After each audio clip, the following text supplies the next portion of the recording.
যুক্তরাষ্ট্রে 2 লাখ আশ্রয় প্রার্থীর অস্থায়ী ভিসা বাতিলের পরিকল্পনা নিয়েছে ট্রাম্প প্রশাসন।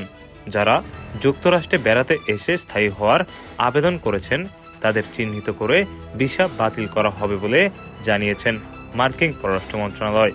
এ পদক্ষেপের আওতায় আসছে গত 10 বছরে ইস্যু করা সব ব্যবসায়িক B1 এবং পর্যটন B2 ভিসা।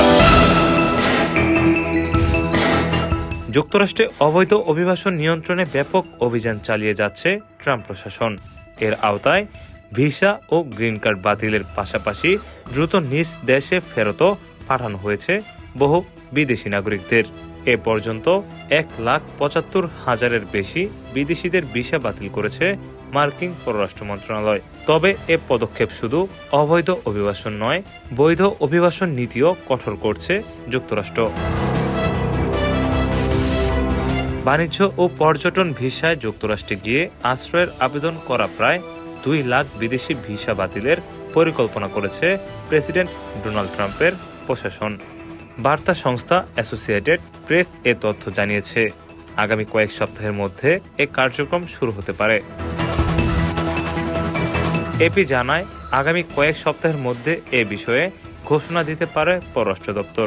এক্ষেত্রে তারা হোমল্যান্ড সিকিউরিটি বিভাগের সঙ্গে সমন্বয় করে কাজ করবে। মার্কিন পররাষ্ট্র মন্ত্রণালয় জানিয়েছে, যারা স্বল্প সময়ের জন্য যুক্তরাষ্ট্রে বেড়াতে এসে স্থায়ী হওয়ার আবেদন করছেন তাদের চিহ্নিত করে ভিসা বাতিল করা হবে। এই সিদ্ধান্তের ফলে প্রায় 2 লাখ ব্যবসায়িক ও পর্যটন ভিসা বাতিল হবে, যা যুক্তরাষ্ট্রের ইতিহাসে একসঙ্গে সবচেয়ে বেশি ভিসা বাতিলের ঘটনা।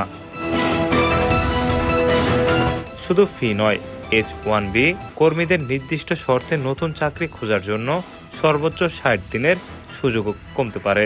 এর ফলে চাকরি শেষ হলে কর্মীদের যুক্তরাষ্ট্র ছাড়তে হবে। ATV USA news desk.